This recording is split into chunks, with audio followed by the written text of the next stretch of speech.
Welcome back to Reunited States, the podcast where we bring rational discourse back to our national dialogue. From Manchester, New Hampshire, my name is Jesse Saywell. And from Los Angeles, California, my name is Tyler Ehrig. We're back! We're back! We are back!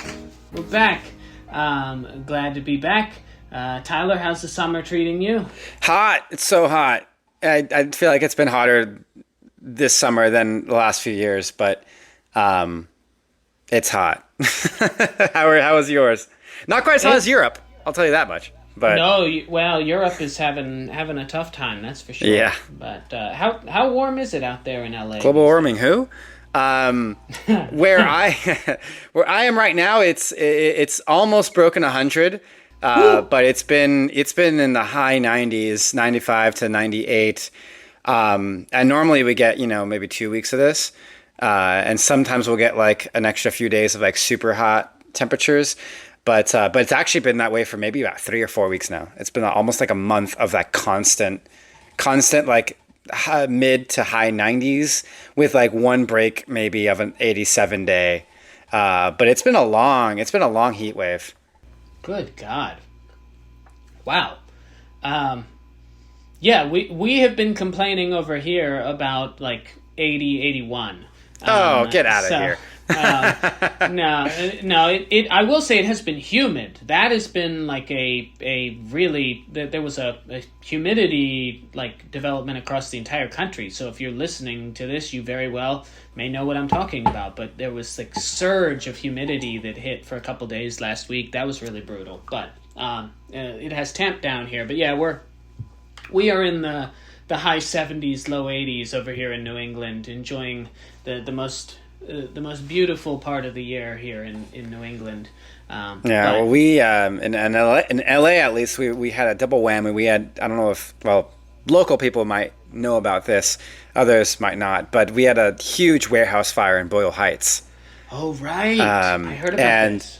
It was, it was terrible. I mean, it was a facility that had a bunch of chemicals in it, and all those chemicals went up in flames, including a large degree of ammonia. And so we had like burning ammonia into like the LA atmosphere, which is already terrible enough, right? And that was amid this heat wave. And so like I'm talking everywhere in downtown LA. It was just, it smelled gross. It felt disgusting, and it was hot as shit. From the fire, from the sun, we were hit very hard on that. It was quite bad. It was quite bad. That's brutal. That is brutal. Well, here's hoping to it cooling down a little bit in the coming days and weeks for you. But now that school's back in town. Yeah. Well, anyway, so we have a lot to catch up on here in the news, and I want to start out with something I'm very passionate about, and many of you have been engaging with me on this on social media now for the last several weeks, which is the rise of the far left in electoral politics right now, and the pros and cons of that as I see them, and if you are not paying attention to electoral politics and whatnot, that's totally fine. We can catch you up here pretty quickly. Obviously, there has been an increase in progressive candidates, and especially DSA, Democratic Socialists of America candidates, winning primary elections in the last couple of months. This certainly started last year with Mamdani winning as a DSA member in the New York City mayor's race. Has continued with, as we mentioned on a previous episode, a variety of DSA candidates challenging sitting Congress people in New York City and ousting them. That has happened in several places around the country. And then the most significant one, I would say, and this is not a DSA candidate, but a far-left candidate who, has campaigned with noted DSA members and far-left people like Hassan Piker. That is Abdul El-Sayed, running for the Senate seat in Michigan, a seat currently held by a Democrat, but a seat that is very much in play. And the Democrats desperately need to be able to hold on to or potentially take control of the Senate, which is in play. But without Michigan, it would be very difficult, if not impossible. So Abdul El-Sayed was running against the more establishment, moderate candidate Haley Stevens, a representative. And last week, he was ahead in the polls by about 15 points around that average. That race was much closer. El-Sayed won by just over or just under a percentage point, right around 1 percentage point. It was a much tighter race. He struggled with black voters in particular, which is a huge component of the Democratic Party, of course, in Michigan, specifically around Detroit. But he did win. And again, he is not a DSA member. He is kind of seeming to kind of, I don't want to say moderate, but let's say kind of soften his rhetoric in some ways. It'll be interesting because he's a great candidate, I have to say, just in terms of his charisma, in terms of the way he speaks, in terms of the way that he does create energy and movement. I have to tip my cap to him. But there is a lot of concern because the polling would show you that there's an uphill battle, right? More of an uphill battle than there would have been had it been the more establishment moderate candidate in winning a Senate race in a state like Michigan that is not New York City, it is not California, it is not a kind of blue bastion, right? It is a purple state that has voted for Donald Trump 2 out of the last 3 elections, but also hasn't elected a Republican to the Senate since 1994. So we'll see how that plays out. I have concerns about that, but I also appreciate that he is a good enough candidate that I do think he is kind of tempering his rhetoric a little bit. And then you had last night's, we were recording this, I should say, on Wednesday, August 12th. There was last night's primary election in Wisconsin. And in Wisconsin, you had a primary for the governor's race. And specifically, you had 2 very differing candidates in the Democratic side. One being Francesca Hong, who is a member of the DSA and has some very odd, let's say controversial comments that she's made in the past. And you had David Crowley, who a month ago dropped out of the race entirely and then came back into the race about 10 days later. There was another candidate, Mandela Barnes, who's the lieutenant governor. He ran for Senate and lost a couple years ago. He had to drop out because of some allegations. But essentially, you had that same conflict, right? You have the progressive candidate, the DSA-endorsed candidate, and you had an establishment candidate. Again, Francesca Hong up by about 15, in some polls, upwards of 30 points ahead in polling. She lost. She lost by just about 4,000 votes. That's what we're looking at. 4,000 votes out of about 700,000 that were cast. So clearly, this is a very, very tight race, a tightly divided party at the moment between more establishment wings and more progressive wings of the party. But that was a surprise in that he won. Tyler, you've heard me complain about Francesca Hong plenty already, but I do just have to to explain my general disgust with some of her answers, I think she's a bad candidate. Thanksgiving Gate? Thanksgiving Gate is stupid. She walks back all these things, but just a couple of years ago you said you want to abolish Thanksgiving. That's stupid. That doesn't win in a state like Wisconsin, right? She supported abolishing the police. She supported abolishing ICE, which, again, that I think is much less controversial in the current moment, right? I think it is still potentially controversial, but it's not the same as abolishing the police, right?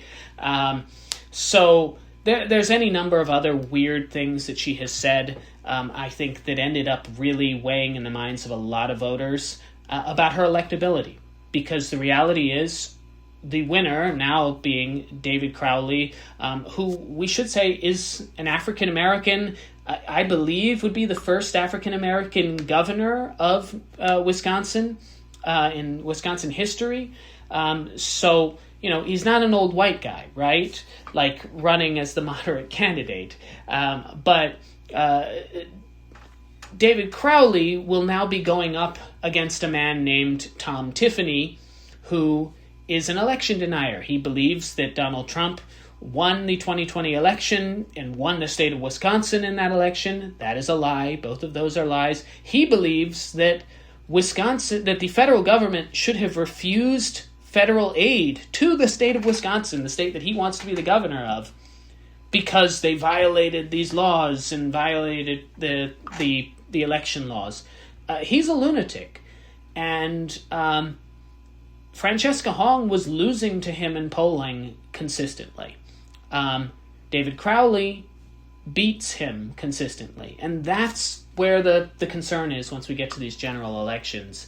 I'm curious to your thoughts about this movement and how it's taking root and what the significance of it is, Tyler, because you have somebody like Alexandria Ocasio-Cortez come out over the weekend, and she said, she was quoting another New York City councilor when she says, quote, "Woke one was crazy," end quote.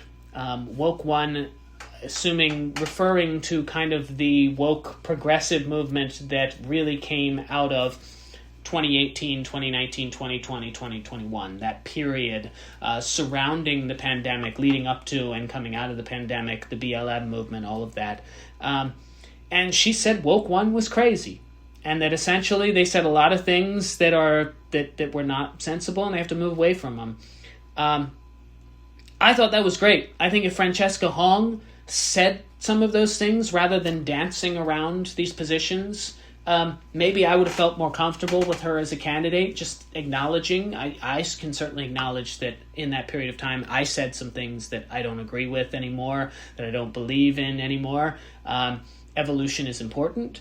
But I thought that was really interesting to see somebody that is at the forefront of progressive politics essentially admitting that they went too far. I don't know. Do you think that that's going to hurt her in the progressive circles, Tyler? I think so. I think the progressive voting base, particularly the far left voting base, is extremely toxic in that regard. We see so many videos of progressive, I say far left progressive voters, at least those that are active, right, physically active in movements and rallies and stuff like that, right, which I recognize is a minority of total voters, even within that demographic, but is nonetheless a representative of your demographic. They're extremely toxic, right? They are, as we've seen both online and in person, they hold people to impossible standards when it comes to like moderates and anyone that isn't far left. And when it comes to far left standards, they believe that the further left you are, the better, right? The closer you are to literal communism, the better. And while it's not, it's your right to believe that. If you sincerely feel that way, you have to recognize that is not an achievable goal, right? And I don't think because this base is so new, right? The space is so almost infantile in in its modern day sense. I don't think there is this understanding of like beliefs and the connection between beliefs and electability. I think that's something that Republicans really understand. When you look at MAGA, who is very much not a new thing in the sense of their belief systems, and Republicans, certainly the more strategic of the two parties, understood how to elect crazy, right? How to push a movement to win and retain those beliefs, right? I don't think the far left equivalent on the left on progressive politics understands that, and I think that's why we're having this like big battle between this civil war almost, right, within a Democratic Party, as a lot of other commentators have put it, of moderate Democrats and far left progressives, right? Where moderate Democrats are like, you have to calm down and come back and reason with us, because what you're saying is not going to win.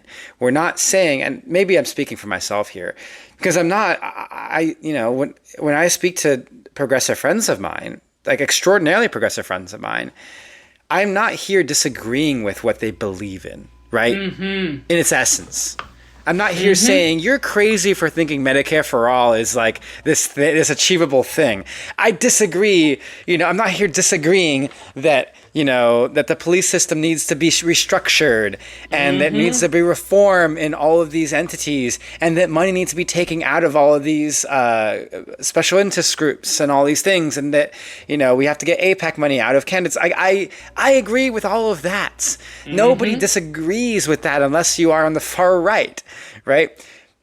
But, there's a smart way to approach these things, and change can't happen all at once. And there's a way to, and we've said this many times already, there's a way to package, right, these arguments that I feel like moderates understand more than progressives, because moderates have been fighting that battle for a lot longer, right? The fight for Obamacare, for the Affordable Care Act, is so much longer than this newfound, DSA has existed in the modern sense, right? We've been fighting for this shit for like ever. We've learned what loses and what wins, right? Like, we've suffered defeats at the hands of Republicans for progressive politics, and that has made us realize the importance of things like securing the middle, right? Securing independence, right? Reaching across the aisle, but the far left, from what I've kind of seen, sees the strategy as not an option, right? They see this as turning tail, right? As saying like, oh, you're betraying us by reaching across the aisle and like trying to like find a common ground on something. Like, fuck these people. And I get it. I get the brashness of it, because you're angry, because you're passionate, because you're more than likely very young. And I recognize that. I agree in concept with a lot of what we want, right? We want the same thing. But the brashness is not going to win, even if it feels like that's how the right won. It's not how they won. It looks like that. It's not, right? It didn't win by being like the Trump of 2026, right? The Trump of 2018 is a very different entity, and the Republican Party was a much more strategic group when they got MAGA in power, right? Like, there was it was a very different thing. It wasn't like this, like, they didn't have this whole like ICE deportations, like going on back then. That's how they won. Right? They did that after the fact. And the far left is trying to be that extreme from the get-go, thinking like, well, if we just like, get a battering ram of our beliefs and like ram people down, right? Saying it's our way or the highway, you're never going to win. You'll captivate some people. Sure. I've been captivated by far left people. Like, it's motivating to see their passion. It's motivating to see how stalwart they are in their beliefs. It's particularly motivating, and I very much agree, I'm impressed by just how many of these candidates have really taken the grassroots idea and been more or less successful in it, at least from a campaign, like a campaign financing perspective, right? Like, so many of these people are like, no, we're not taking APAC money. We're not taking big money from companies and businesses, and they're seeing success in not doing that. And I think that's a fantastic thing. I think it's fantastic that we're seeing candidates that are able to run campaigns that are more or less successful. And if they're not successful, it's like barely not successful, with nothing but, grassroots campaign funds, right? Because but before this, it was like Bernie was like the example of that, right? And not really anybody else. And since then, it's kind of been like so many of these, particularly far left people who are like, fuck your big business money. We will run only by the power of the people. And I think that's exceptionally a powerful statement. I think I'm prideful, or I'm proud of him for doing that. But there is tact that is necessary to win. And that tact is something that I think is missing, particularly in the voter base and the people that are supporting these candidates. Yes, some of the candidates are crazy, and they're saying stuff like we should get rid of Thanksgiving because it comes from like this more or less lie about American history. Sure, I'm not disagreeing with your background there or why you don't like it. I just think that's a stupid position to take in America. Like, there's a difference between me saying, oh yeah, like I agree. Yeah, it's like Thanksgiving has this weird history. We really should look at it differently. We really should, there's this revisionist history that America has over its treatment of Native Americans and et cetera, et cetera, et cetera. That, yes, is terrible. We should be looking at it. Columbus Day, we already got that. We already got that replaced with Indigenous Peoples Days. We've been doing the things, right? We've been trying to make this progress. Taking a step and saying, abandon Thanksgiving altogether, bro, too far. You're not in the wrong place. I mean, it's just the wrong message, and it's just a stupid thing to say from a political perspective, but just in general, like again, as you mentioned, like Columbus Day. Yeah, we shouldn't have a holiday named after a guy who chopped off people's hands. I just don't believe that, right? But Thanksgiving is not a day that is celebrating any one individual, and it's really not a day where we sit there and we're like, yeah, the Pilgrims, like that. Like, it is a day in which we express thanks. Right. Like that, it's like Christmas, where like most people don't celebrate Christmas for fucking Jesus anymore. And it's not like a saying that we should. It's just a fact, right? For better or for worse, a lot of these places have become Hallmark holidays, right? They're more about the idea of bringing people together, just generally speaking, right? This kind of like broad concept of unity and eating food, which is fine, yeah. Which we need more than ever now. And it just feels preachy, right? Stuff like that feels really preachy. It's very preachy, and I think a lot of the far left stuff is preachy, and I think that's kind of part of the problem that they have with that, is that like I'm not disagreeing with like what your fundamental philosophy is on this on this matter, because I get where you're coming from. You're just taking 3 steps forward when you should be taking 1.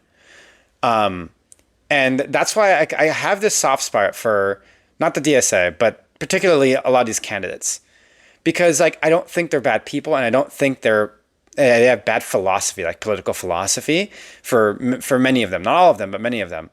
I just think they're pushed to be extremist the way MAGA and MAGA conformists are extremist in their beliefs, because they think that, they think in like the concept of like Newton's law, right? You gotta react with equal force. And it's like, that's not what they did. You're missing the lead up, right? You're missing that they didn't do that from the get-go. And you can't do that and you're scarier.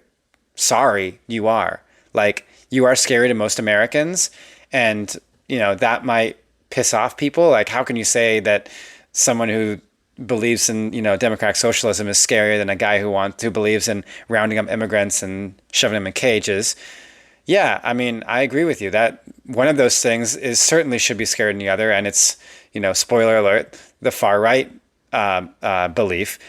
But the reality of America is not what I believe, or what you believe, or probably what most people listening to this podcast believe.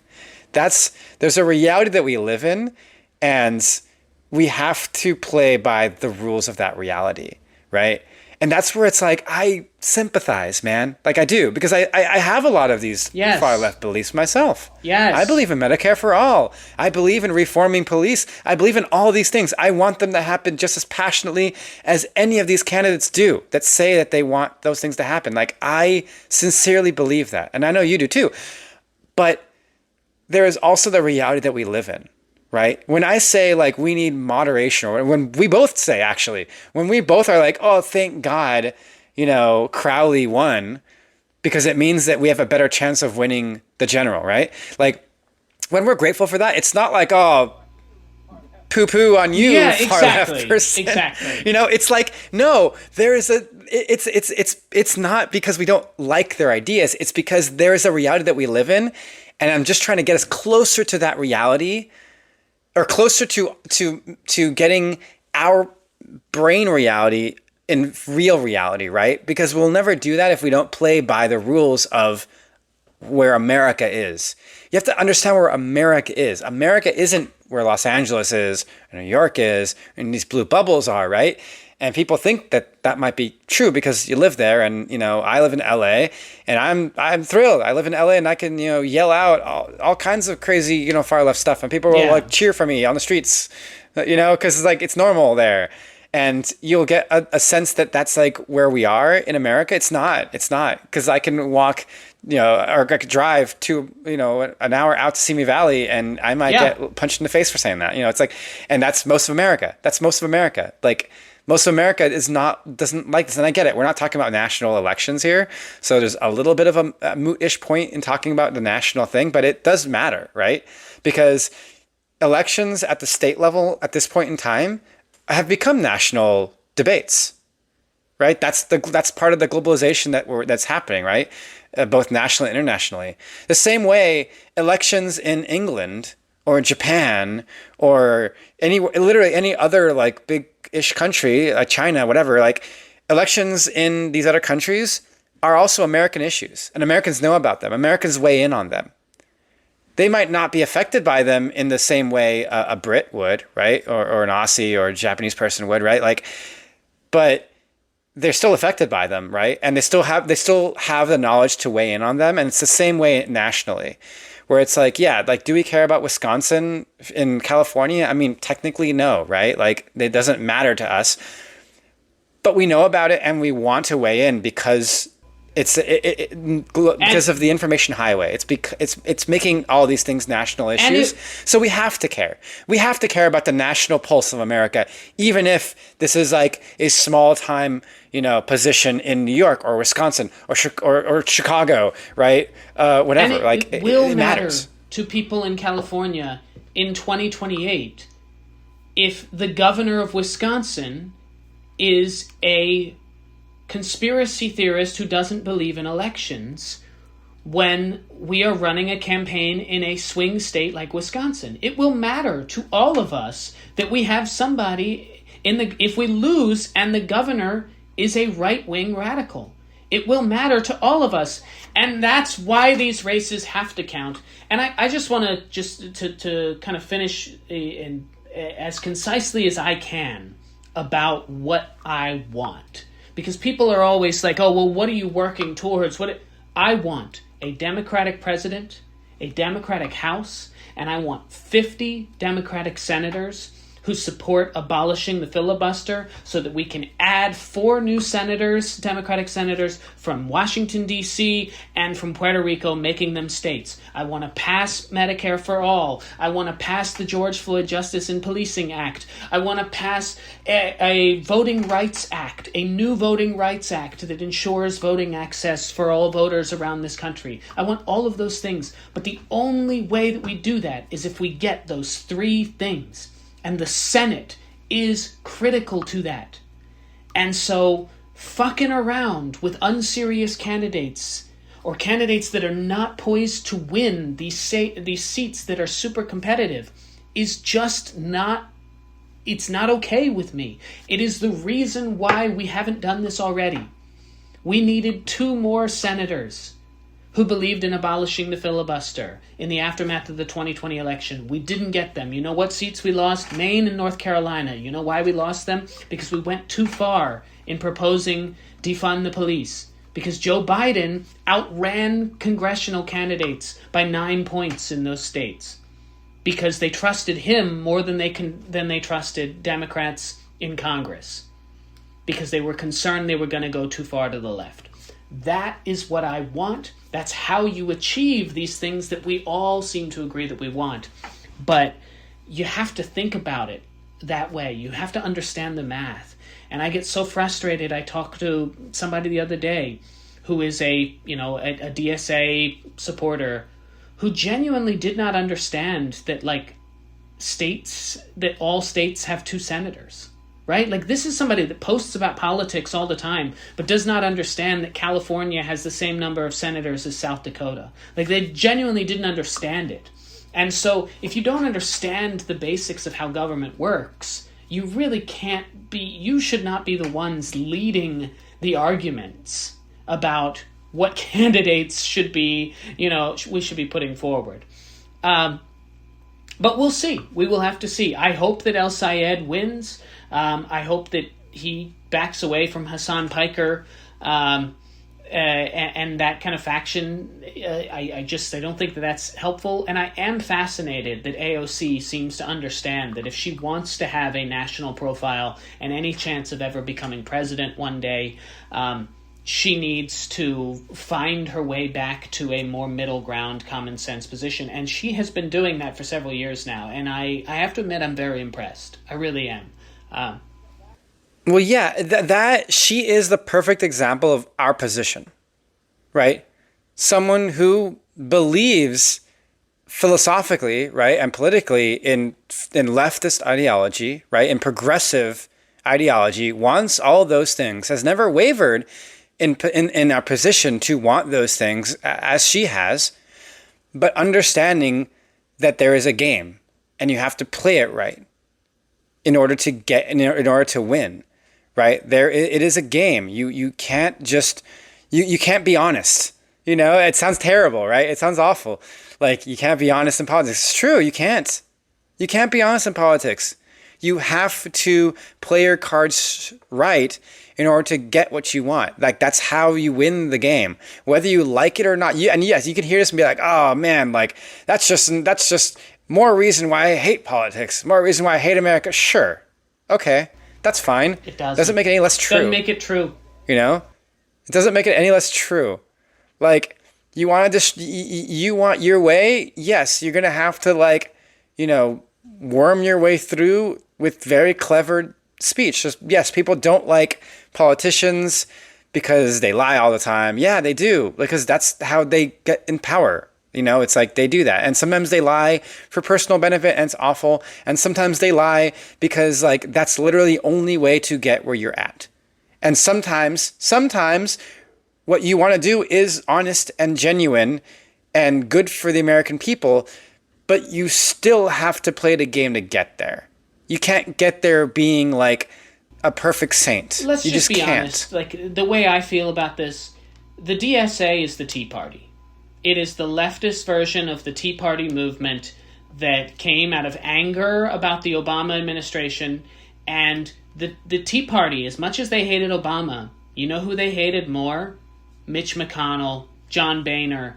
They hated Republicans in Congress. They were more interested in many situations in ousting Republicans than they were in ousting Democrats. That's what I worry about with certain factions of the DSA and what it has become.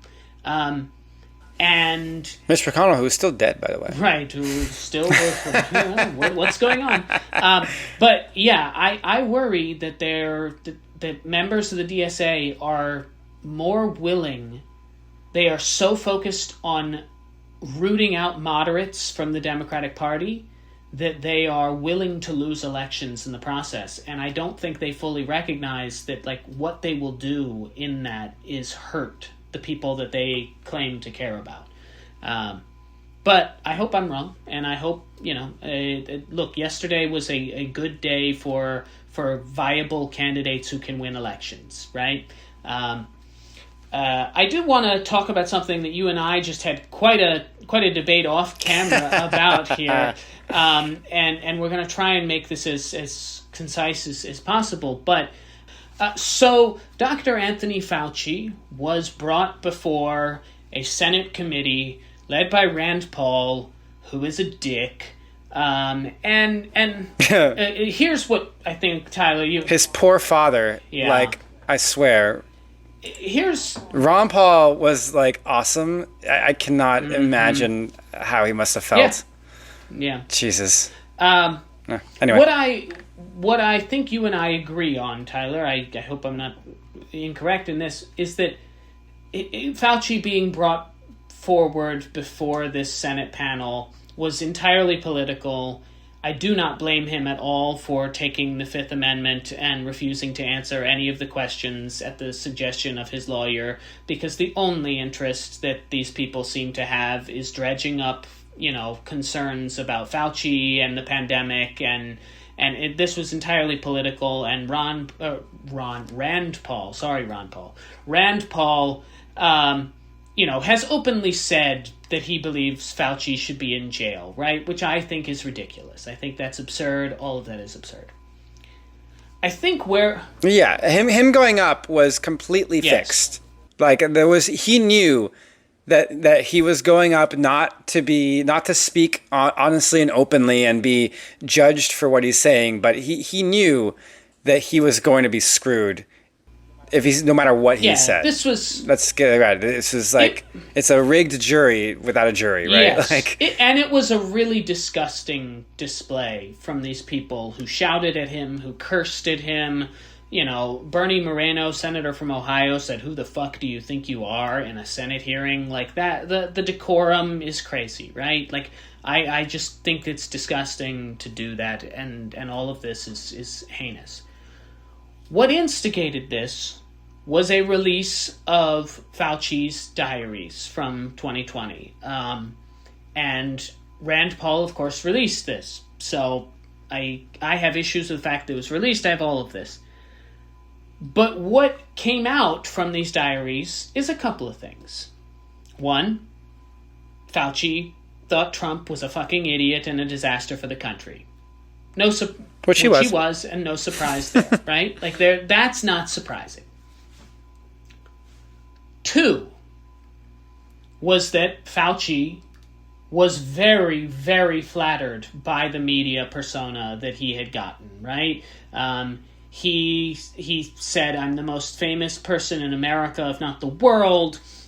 He talked glowingly about Barbara Streisand called me today to tell me what a great person I am and what great work I'm doing. He talked about Julia Roberts. He talked about George Clooney. Like, the list goes on of all these celebrities that he was very, very flattered with himself. And admittedly, if you read them, some of them read like something Trump would say. I hate to say it, but like, if you just put the quote there without Fauci's name after it, you would assume that was Donald Trump saying it, because it's that level of ego.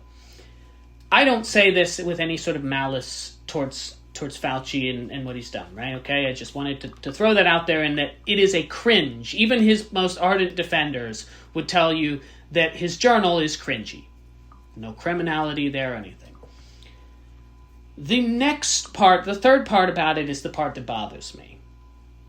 And that is that Fauci was having discussions with public officials and actively encouraging them to do some things that were, one, actively in opposition to other members of the scientific community and what they believed.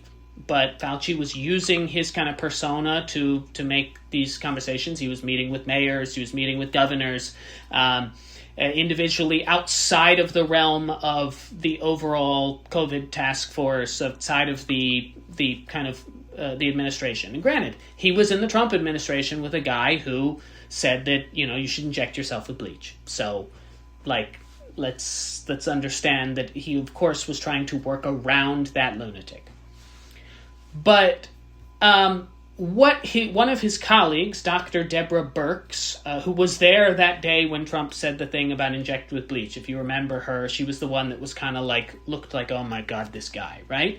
She is not some right-wing person, but she has both defended and been critical of Fauci in the aftermath of this. And this is how I feel as well. I genuinely feel the same way that she does.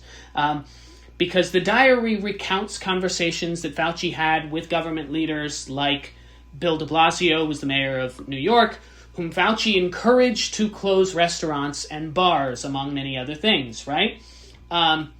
Birx, in response to reading this, finding this out in this, said, quote, "I'm surprised that he was having different conversations with governors and mayors that we didn't know about when you're trying to coordinate a response," end quote. She continued on to say, "You do have to follow what your commander-in-chief is saying to you. That doesn't mean that you change the science. It doesn't mean you change the data, but you figure out a way to execute the plan that they want." She also continued on to say that Fauci suggesting that a wet market may not have been the source of the virus, but an amplifier, while he was actively telling everyone that that was not true, was surprising and, a bit sickening. She does, again, continue on to clarify everything in the diary doesn't subtract from his years of service as a physician and a scientist and all the good he's done for the world, right? So, this is not I hate Dr. Fauci. She actively defends him in several other interviews. But this is an acknowledgement that maybe this guy got a little full of himself and was making some decisions that weren't necessarily that were not the collective belief of the health community, right? And he had a profile and he was using it and being swayed and influenced by it. That's what I generally believe in the aftermath of this, and I think there's a lesson to be learned from that. I think that some of the things that Fauci did unintentionally, I don't think that this was malicious, but I think unintentionally he got swayed by some people in a political sphere, right? He got kind of wooed by a political sphere into making some recommendations that were not entirely truthful or that were not entirely 100% backed by science. And I think that the most key one right off the bat there is the discussion of the lab leak, right? Fauci, for all of the COVID pandemic, all the way through, said that it started in a wet lab. But his diary actively tells you that he did not know that to be true, was uncertain that that was actually true. He was saying it because he believed politically that that fit the narrative that other people around him were pushing. And so that's an example of a time where he was actively saying something as if it was a fact when it wasn't a fact. And I think that the distrust that came from that has been harmful. I think that the problem is that if this happens again, if God forbid we have another pandemic, we're going to have people coming out, and that distrust that exists of of scientists is going to rear its ugly head, and it already has. I mean, I just don't believe that Bobby Kennedy Jr. becomes the head of Health and Human Services without this level of of distrust that exhibited. And so I still think Dr. Fauci deserves immense credit. I think that how he's been treated is disgusting. But I also do think that personally we need to have a discussion about where we made mistakes in the pandemic and where some of the things that we assume were correct may not have actually been scientifically backed up. Tyler, I know you disagree with me on a number of things here, so please have at it. It's funny. It's not that, because you're right. We should absolutely have discussions now that COVID's over and gone, right? And we've seen the effects that a lot of the decisions that are recommended by Fauci and his team had on various, factors, right, in America. But I still, like, that doesn't mean to me that, like, in the moment it was like the wrong decision to make. And I think that's where we disagree, right? Where it's like, yeah, we can have discussions over, like, whether or not it was really necessary to close schools for that long, right? Or to close businesses for that long, right? Or to mandate social distancing for as long as we did, in order to curb the spread of COVID-19. But in the moment, I don't think any of those decisions were wrong, in the sense where, like, they all seem like very valid and understandable prevention methods to prevent the spread of this largely unknown disease, at the time unknown disease, with an unknown ability to kill people. We did everything in our power, and the things that were recommended at the time were done with the intention to save lives, right? To prevent the spread of a disease. And whether there were unintentional side effects after that or not, which, yes, they were, I don't think it's fair to consider that in looking retroactively and saying, oh, we shouldn't have, or that was, like, wrong to recommend in the moment. Because it's like, well, we didn't know it in the moment, right? Like, in the moment, what we're thinking about is active disease control. And that's what we did, right? That's what Fauci recommended, and that's what was executed by both the federal and state governments, was active disease prevention, which was our one and only goal at the moment, at the time. I wonder, though, like, but what about, like, that? I can't sit here and I don't, criticize Fauci or anyone else for being wrong, right? Like, we were going to be wrong about certain things, and he was right about a lot of things, okay? But he was wrong about a fair number of things because, again, this was a disease that we knew nothing about. My issue is when he stated things as definitive facts that he knew were not definitive facts, right? And that's where, and I think that's where many of his colleagues have voiced some concerns about that, right? It feels like he felt like he was the definitive voice. He had certainly the popularity and approval rating to be the definitive voice, and he used that to get people to follow his version and his ideology about what to do. But his plan for how to combat COVID was not the only one. That's I think the thing that we sometimes miss is that there were other ways that this could have been handled, and there were other countries that handled it very differently and had very different had very different, if not better, significantly better results as a result of their beliefs, right? Fauci. Sure, but again, and I've said it, and I know I said this earlier to you, but other countries that also had other factors affecting what strategies would work, right? Other, densities of people, other infrastructure in place.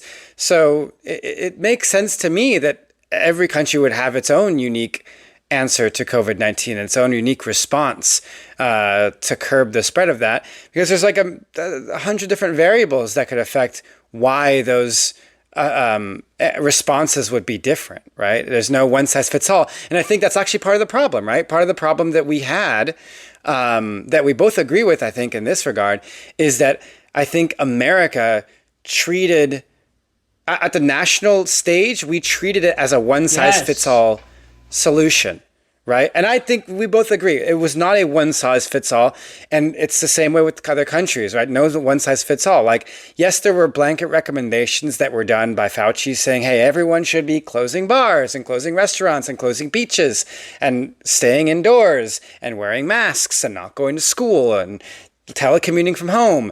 All these things, right? Were blanket recommendations. But in my opinion, like when it comes down to the actual implementation of those recommendations, yes, they should have been different state by state, demographic area by demographic area. But at the end of the day, the implementation of those recommendations is the responsibility of those local leaders and national leader in some cases.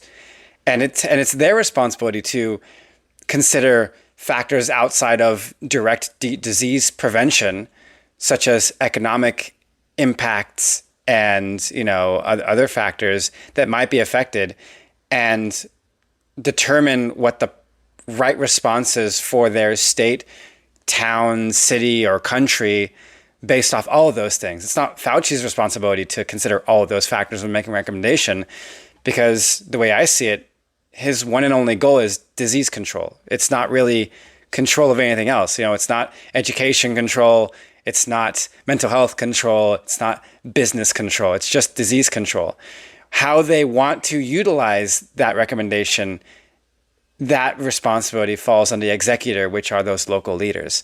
That's why I kind of differentiate, the recommendation from like what actually happened. So I think you are absolutely correct. And we definitely agree that like part of the big issue, certainly that I have in retrospect looking at COVID, was how there were just these blanket kind of mandates that were made like for the entire state of California or the entire state of Virginia or anywhere, right? Like the reality is this is where a federal response, I understand it's a virus, and I understand that viruses do not, adhere to laws or any of that, right?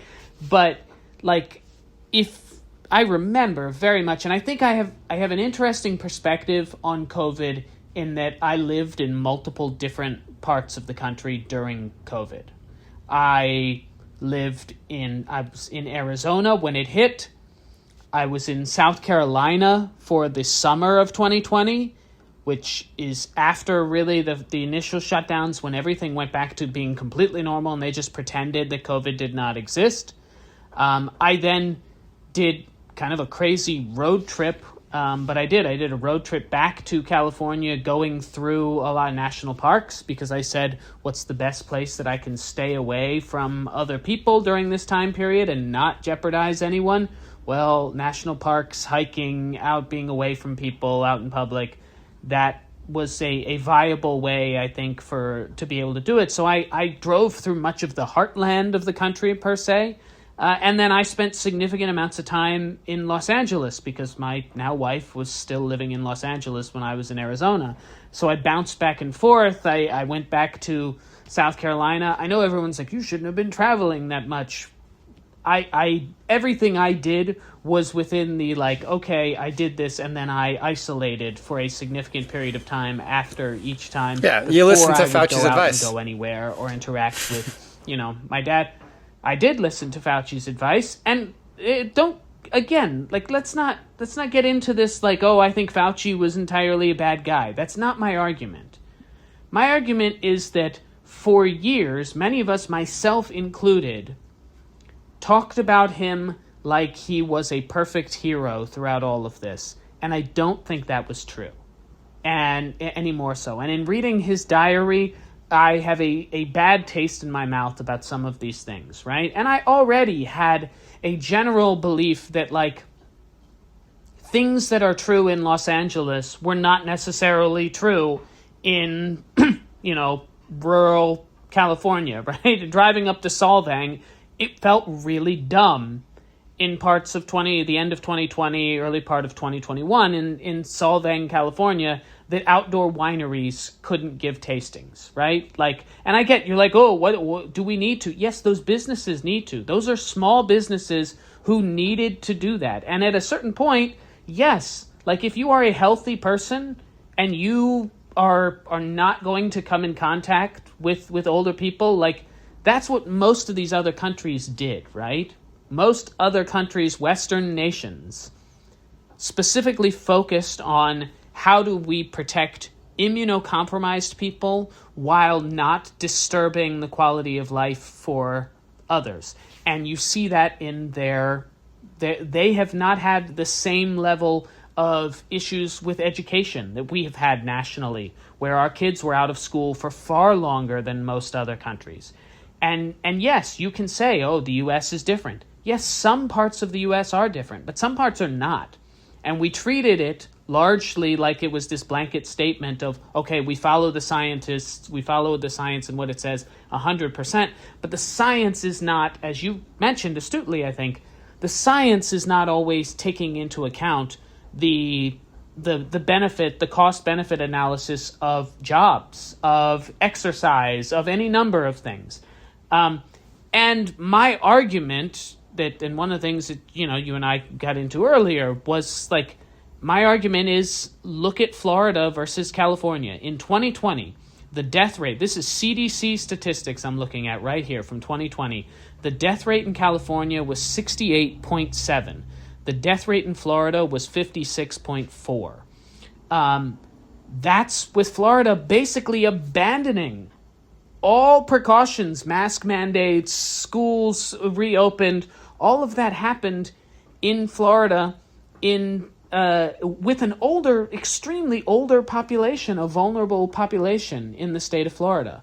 So I guess what pisses me off is that there's still a lot of people on the left in this country who can't look at that and admit, yeah, maybe some of this wasn't necessary. Maybe a lot of this was stupid.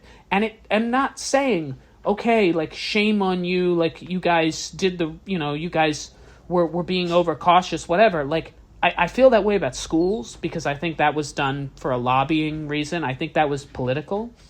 But I don't necessarily believe that, like, that these decisions were made generally intentionally. I just want I want people to admit, yeah, we didn't get it all right. And we probably were overzealous. And there were some things that certain states that we dislike, or governments that we dislike, like the DeSantis administration in Florida, did better. They just did without causing as many issues.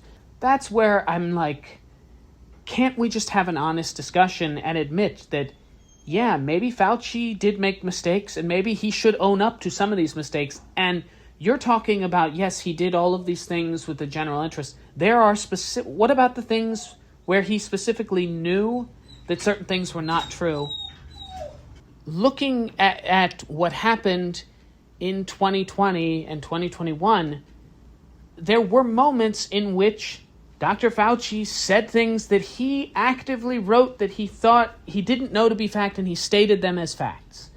Why can't we just acknowledge that that was bad and that that was done for political purposes, and that some of it seems to have probably been done to carry favor with groups that really liked him in a period in which he was under assault from groups that really unfairly did not like him?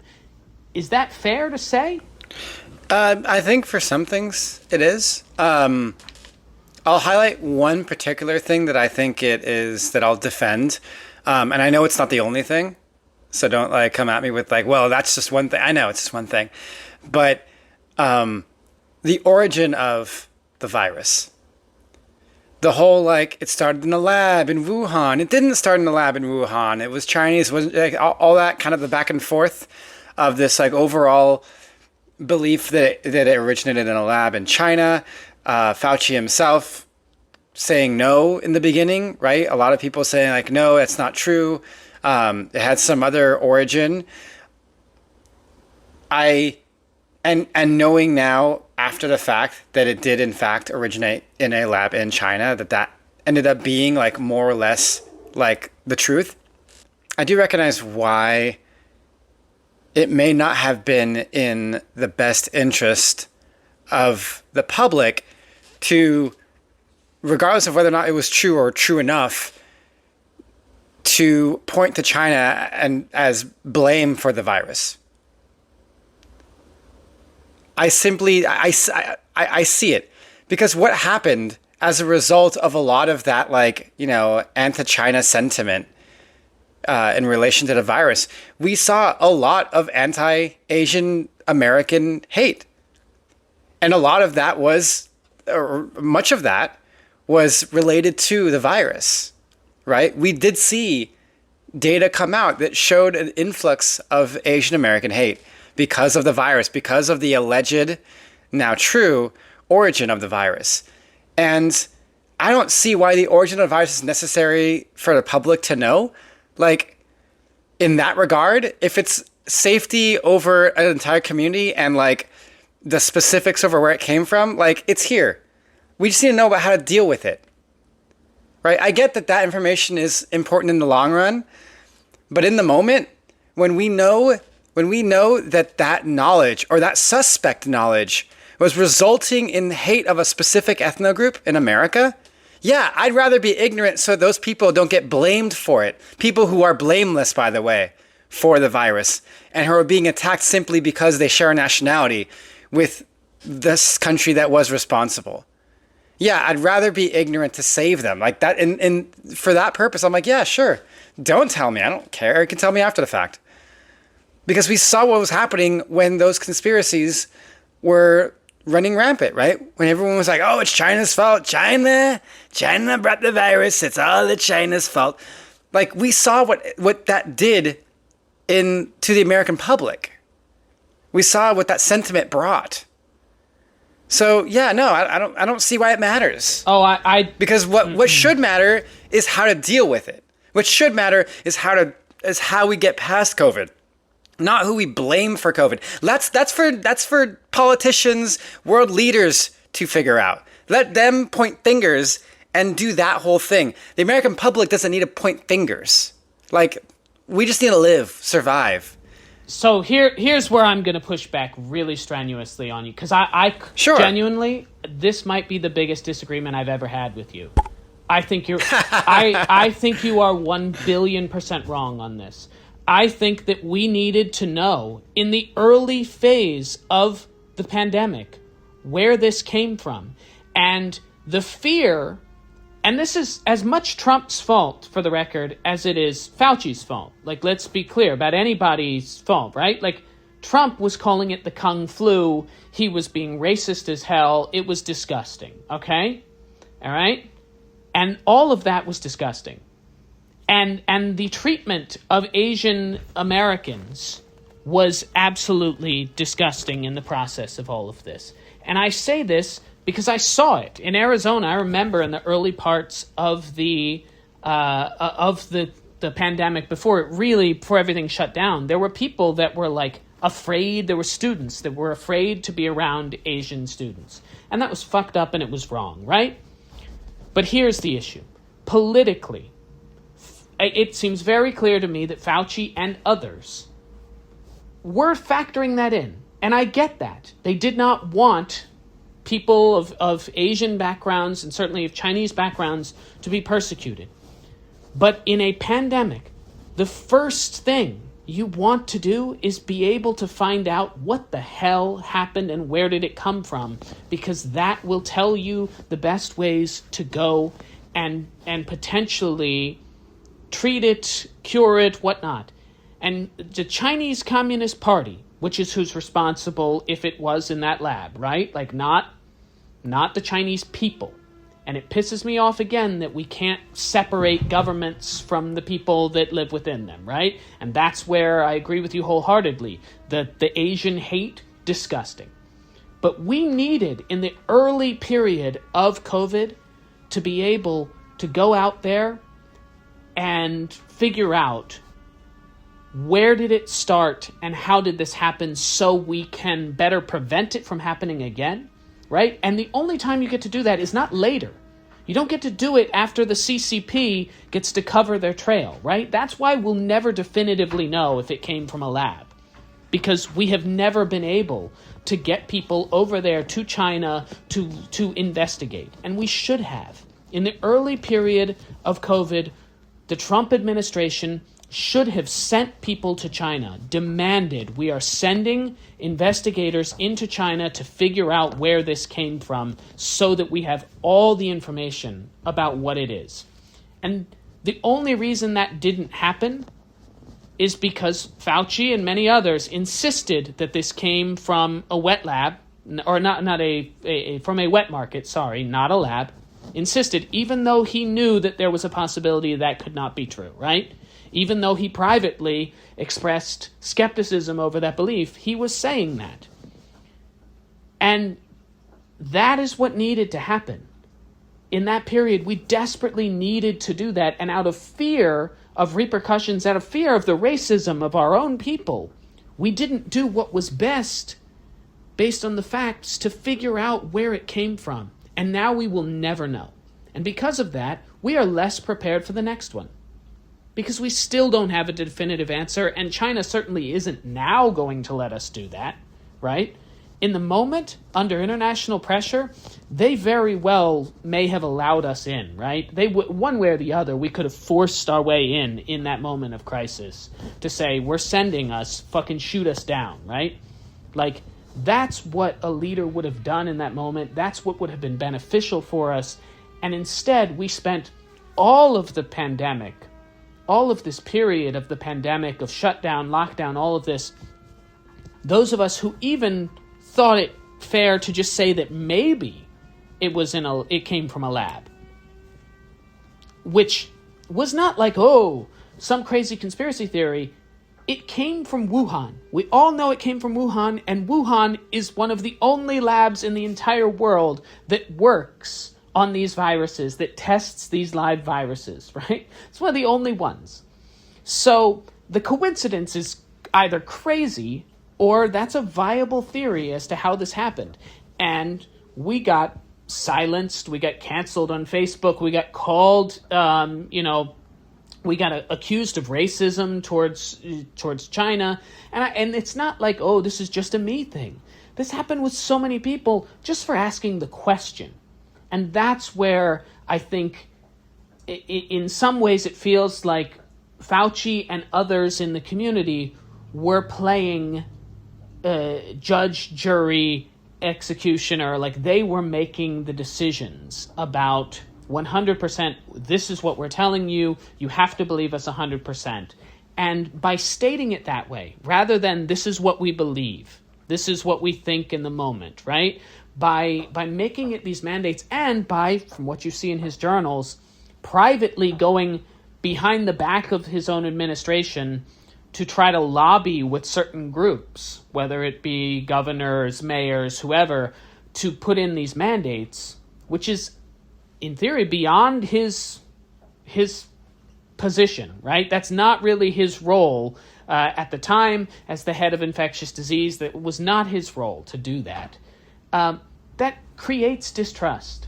On the long haul, creates distrust, and in the long haul, again, I'm not willing. Like, I would rather us have more answers and have had to combat the racism that exists in our society. It fucking sucks, and it's disgusting. But the racism existed either way. It wasn't like we were, that exists in our hearts, in us. It's terrible. Yeah, but it was significantly increased during this period of time because of the judgment of where it came from. Of course, but that doesn't change the fact that it did come from that place.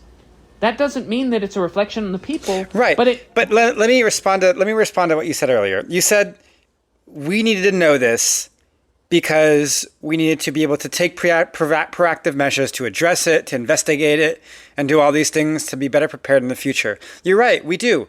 Not we, the American people. We're not doing investigation and preparedness. Yeah, the CDC, the CIA, whatever, government body that is responsible for that stuff, sure, they need to know that. They should know that information. They should have the quote-unquote truth, or the theoretical truth at the time of where it came from, so they can do investigations. That's not information that the American people needs to know. The American people aren't going to be doing anything with that information other than blaming another group of people for it. Okay, but it wasn't just the American people that he was stating that to. We don't know what he was saying it to people behind closed doors. I'm looking at that was official public CDC statements. Policy and position. Yeah, to the public, because me and you are the public. To everyone, bro. Like the public. Hold on. We don't know what we talk about in closed doors. Come on. I'm not saying they are. Come on. What I'm saying is there's a difference between public information and private information. Yes, of course public there is. Information is what I'm focused on. Like that public information is where it doesn't need to be there. You're telling me that it's okay that he lied about it to the public, knowingly dismissed other possibilities to the public, where is the line, bro? Where is the line when you do that between that? Okay, so hot take here. I do believe that there is information the public is better off not knowing. I agree wholeheartedly with that. I agree. But this was a public pandemic that not just was he stating it to us, this is global. He was stating definitively as the premier person on COVID in the entire world. He was stating definitively to everyone, this came from a wet market. 100%. We know this. He said there is no evidence. It is completely unfair to say that it came from a lab. We all now know that wasn't true. And to state that so publicly, out of fear of racism that was already happening either way. It was already happening either way. Did that help? Did that help? Do you really think that helped Asian Americans? Do you think that... I don't know. I don't know. I can't look at an alternative history, branch of what would have happened if we were, I guess, quote unquote, truthful or more upfront about where it came from. But I would like to say it helped. I don't know that. I don't think anybody knows that. Do you think that... But I do know that there was the uptick in violence, and it was because of those conspiracy theories. And yes, they ended up being true. I get that. But nonetheless, it was because of the possibility of those things being true that the violence was increased in the first place. What would have happened if we came out and said it is definitively true? I would believe that it would probably be worse because we are proving them right. Oh, God. We're saying you're right. You're right. It is their fault. No, we're saying that it's a government's fault. We are saying, and it is. But can people really differentiate the two? You just said it earlier. I don't think they can. They really? No, they can't. I don't think they can. They can't. They can't differentiate Jews from Israel. They can't differentiate China from the CCCP. This is the way people are. I get that. We're dumb, man. I get that. But that doesn't mean that you can lie about something like COVID in a moment in which the world needed to know. The world needed to know where it came from and how it started, and we never got those answers, and we're never going to get those answers from one of the greatest pandemics we've ever had, right? And let's be real. The fact that there is racism in the world, that exists, and it's terrible and it's disgusting, but that existed either way. And by the lying about it, all you've done is make it worse now, right? In the grand scheme of things, all you've done is made it worse. And so I don't understand. This is where I can't understand. Don't you think that we needed to get those answers? Don't you feel like, wow, we would be a lot better prepared for how to deal with another one or the one that we had if we had been able to investigate and get a definitive answer of, yes, this is what we were testing, this is what we were working on, this is the evidence. I think certain entities did. No. I think the CDC, WHO, I think those entities like that need governments. They never got needed to know that information. I agree with that. Where I draw the line is yes, and if they were fed the same exact information behind closed doors that was stated publicly, if that is true, then yeah, shame on him for not telling them the truth and telling them the same lie he told us. I don't know that to be if that's true, sure. But I still believe that there is a difference between information that should be public and information that should retain privacy or be retained privately between these groups that, yes, should know it, but also the public maybe, doesn't need all of that. You can't hide that sort of thing in that context in a global pandemic. You can't do it. There is no way to go get those answers secretly. Otherwise, we would have had them. You don't think it would have leaked that, oh, we sent people to Wuhan in a time period when nobody was allowed to leave the country? You don't think that would have leaked? There was no way around it. You either had to say, we don't know where it came from, it could have come from a lab, we should investigate that, or you lie and you say, no, that it definitely didn't come from a lab, it came from a wet market, from a bat, or whatever the hell it is, and that's the reality of the situation, and anything else to the contrary is false information, is misinformation. That's wrong. And you have to give the as much evidence and as much honesty as you have in that situation to get it. If there had been private conversations, we would have gotten the answers on where it came from. Maybe. Like you said, I mean, China hid their tracks, right? So maybe we would have possibly. We would have more, right? Isn't that worth it? I don't understand. Like, isn't that worth being honest about? Like, that's where he was playing politics. I think it's worth doing. I just don't see why that needs to be something that is publicly shouted from the mountaintops, especially when we didn't have the evidence yet. Well, we didn't do it. That's the reality. Is we both know we didn't do it. Nobody went. And we should have, and I think we both agree that we should have done that. And that was. But public information should be,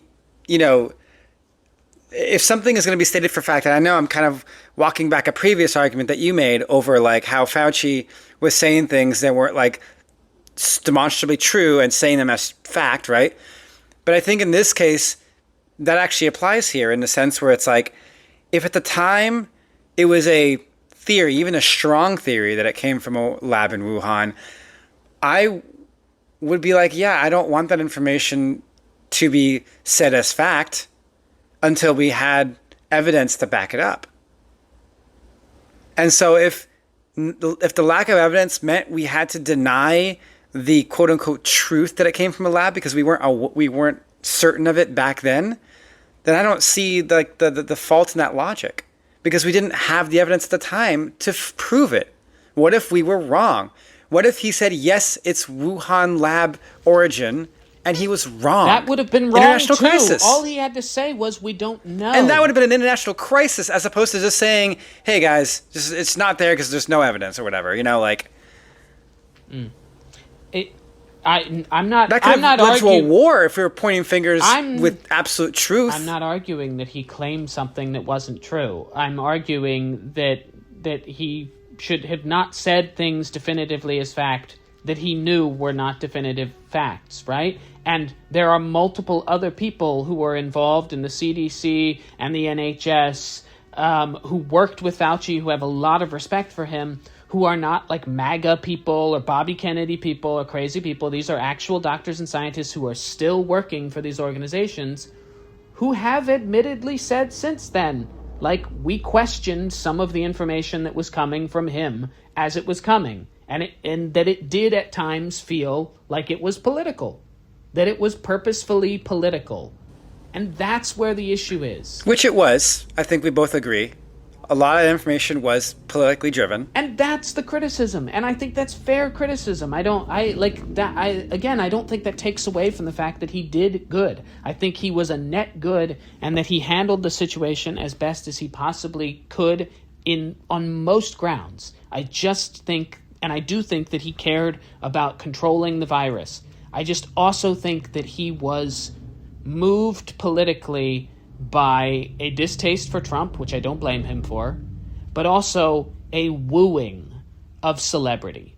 I think that if there's anything that feels clear, it is that this celebrity thing went to his head and did alter his judgment in some of these things. And that's what many of his colleagues have kind of insinuated or said outright since then.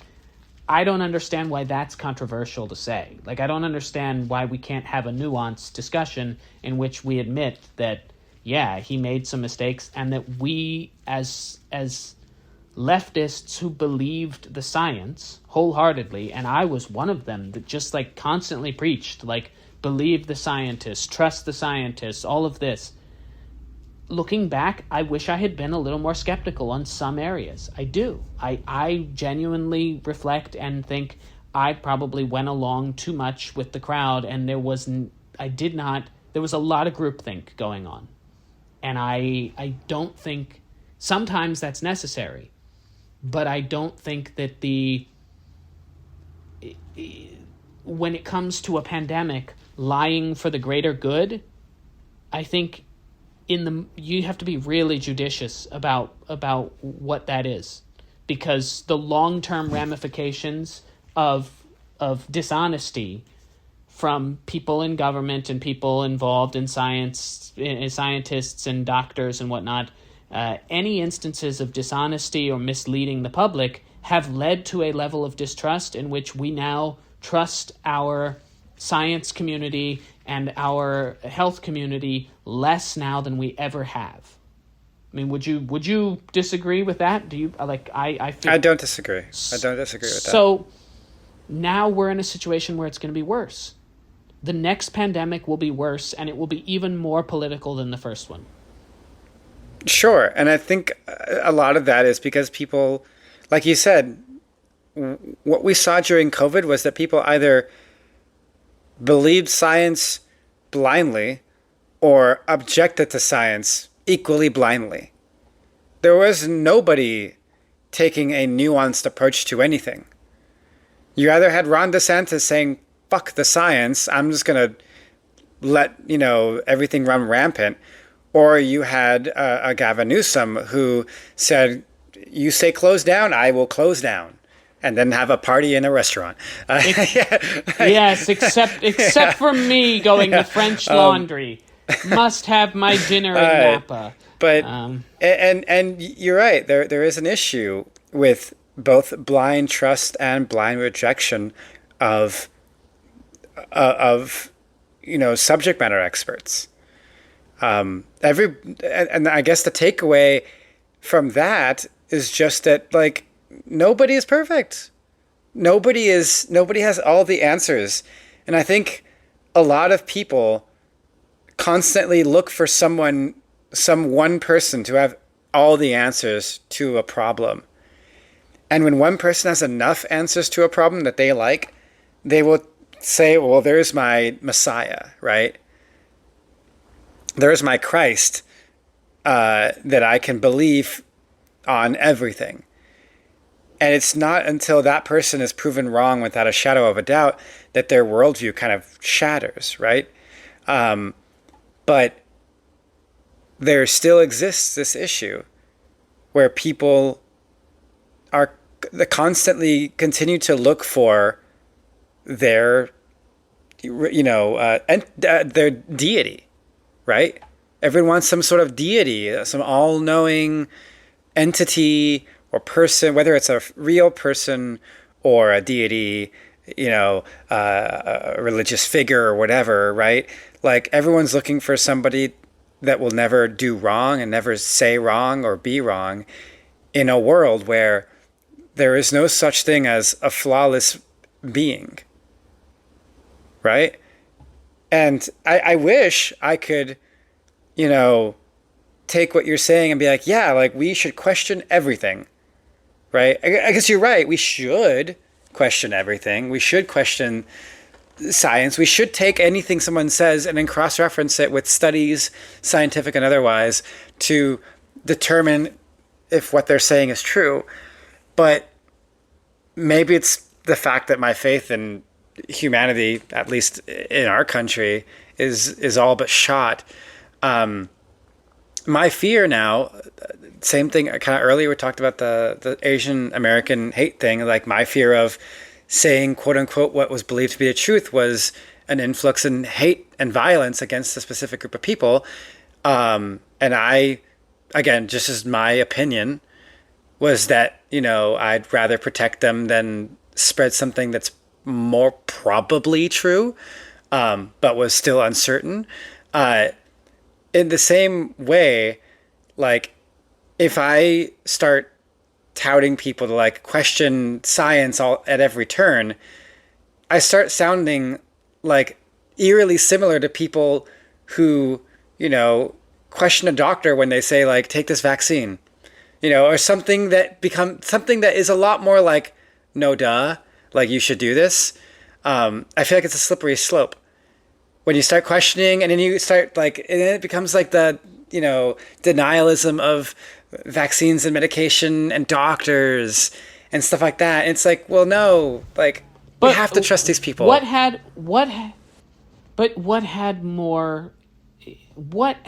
more impact on vaccine skepticism in this country than the rollout of the COVID vaccine? And the statements that were made as facts before we know. And again, I am pro-COVID vaccine. I think it's one of the modern miracles. I think it's amazing. I think that people should take it. I don't believe in mandating people to take it, but I do believe that people should take it, right? Like that's so I take it. That's interesting, right? That you don't believe in the mandate, because I disagree. I do believe in certain vaccine mandates. Yeah, I believe in vaccine mandates, certain ones. I don't believe in a COVID vaccine mandate. In the same way I don't believe in a flu vaccine mandate, I don't think that should be mandated, right? I believe in measles vaccines in schools, all of this. Like, I think all of that is by polio, all of that. Like, let's be clear. But that's probably a discussion for another day. Is it because of the severity of the thing they're preventing? Yeah, it is. I think for children in particular, the death rate and mortality rate for COVID is so low.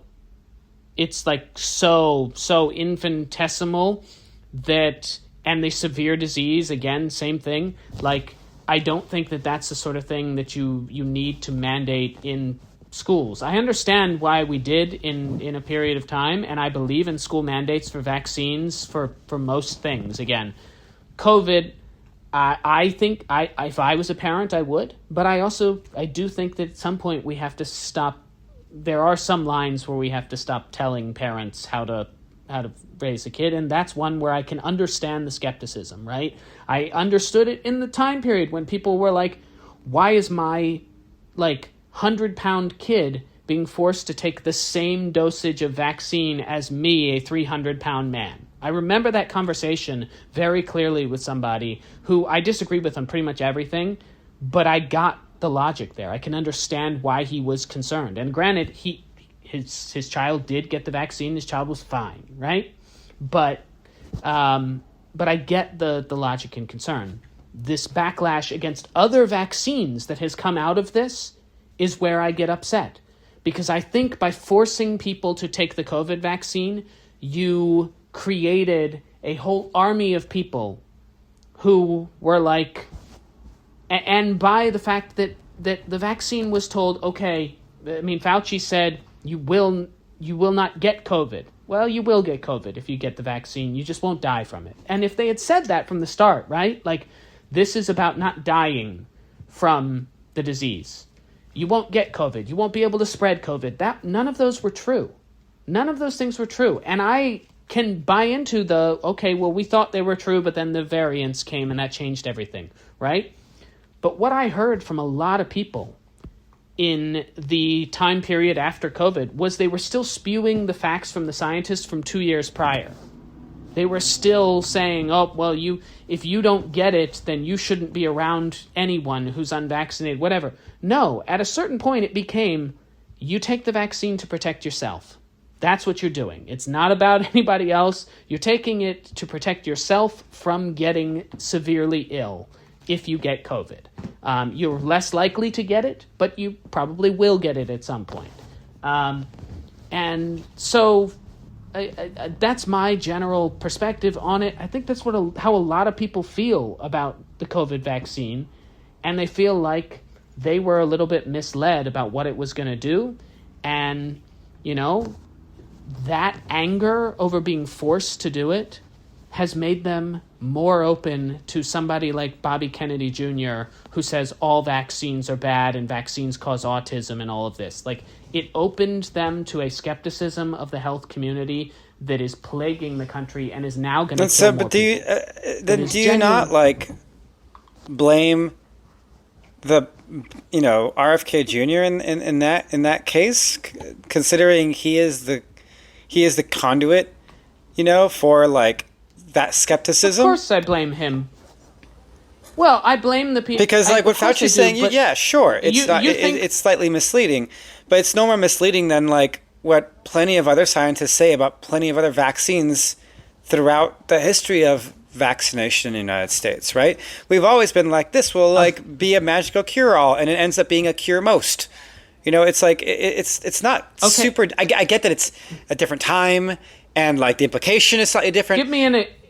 Give me an example. Give me an example. I need a specific example of a vaccine that is similar and has been mismarketed. Well, flu vaccine for one. Flu vaccine was never said that flu vaccine. They never told us, "Oh, this will prevent you from getting the flu entirely." No one ever said that in the beginning. Like, also, flu vaccine was never mandated. Nobody ever mandated the whole population has to take one. That's fair. But again, like the mandate of a vaccine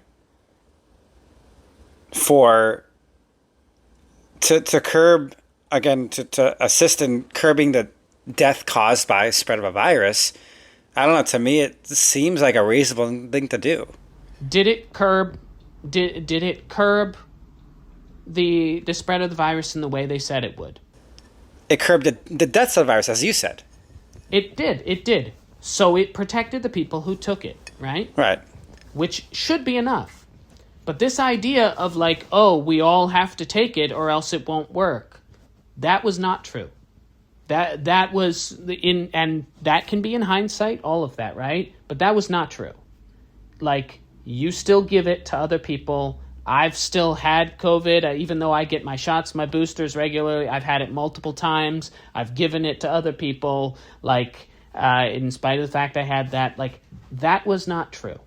And I'm not even saying, oh, somebody should be beaten for that. I'm saying that, like, at some point we do have to fess up and say, yeah, some of these things were not true. That was unintentional.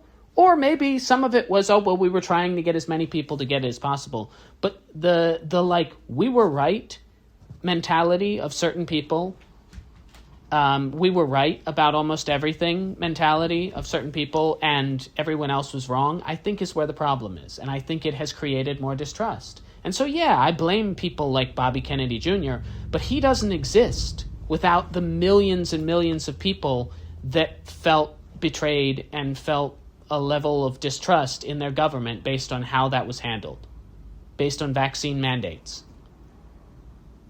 I supported vaccine mandates, for the record. I supported COVID vaccine mandates in 2021. I fully supported them. This is in hindsight. I think I was wrong. I do. I think that was wrong. That's my personal evolution on the issue. I still think that people should have taken them and continue to take them.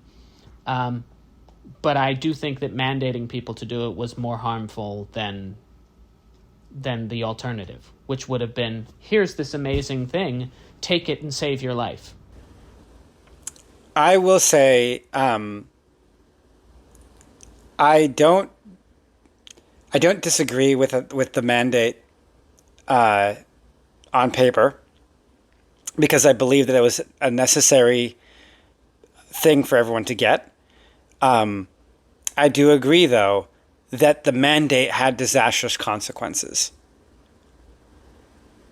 I think the consequences of making the mandate, though I agree that the concept is true, everyone should have gotten the virus, whether it's by mandate or not.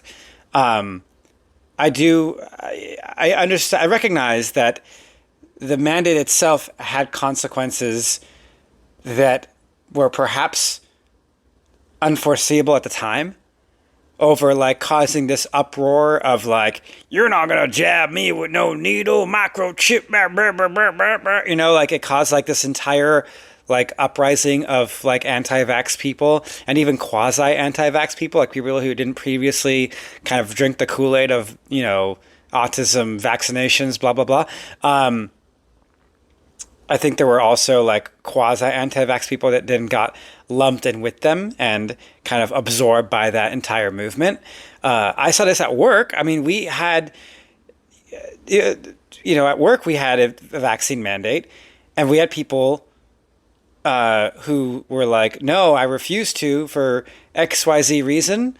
And you can kind of suss out the bullshitters from the non-bullshitters.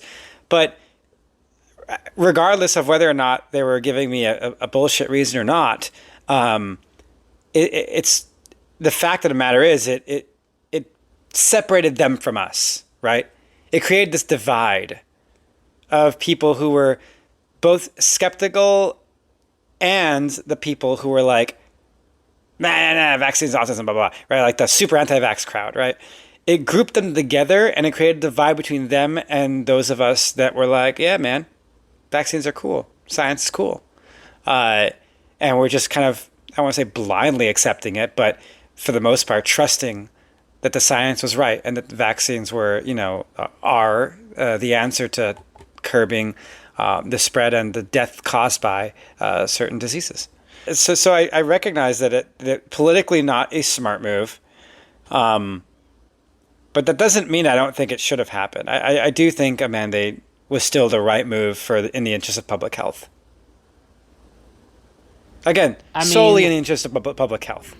Like, kind of like taking like the older argument, right? Fauci wasn't thinking about the economy, the people's mindset, right? Like kids' mental health, adults' mental health. When he said stay at home, don't interact with people, he was only thinking about how do I keep people from spreading disease, right? And not thinking beyond that.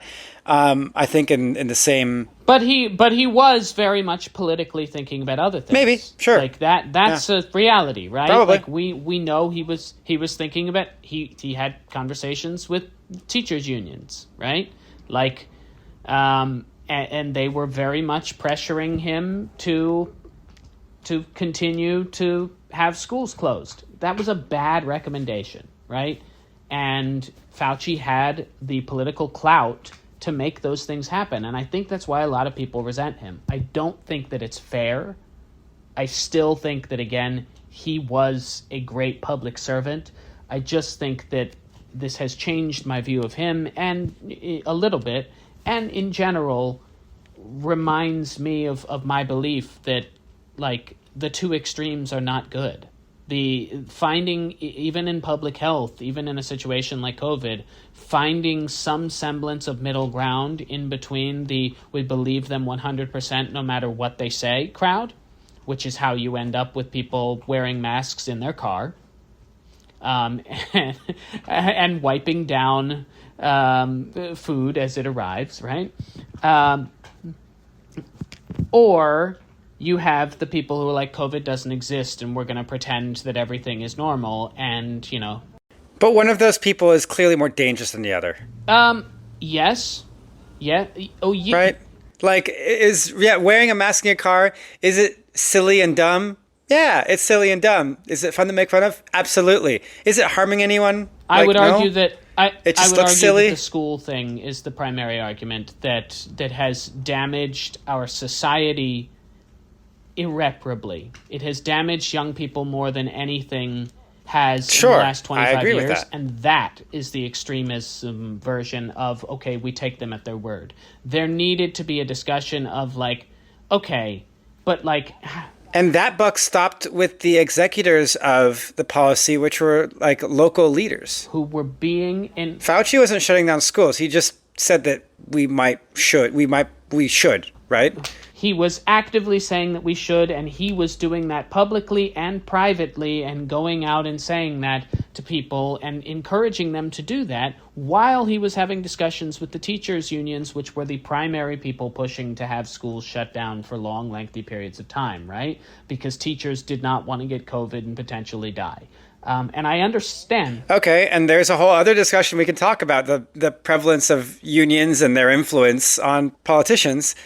But again, like, the buck doesn't stop at Fauci in that sense, right? The buck stops with your governor. And I'm critical of those people. If anything, that governor is responsible for taking in all the voices. Fauci's alongside teachers' unions, alongside children's health and education professionals to determine what the the expected consequences are of shutting down schools for X period of time, and then making a decision based off that. That's their responsibility. I should say his.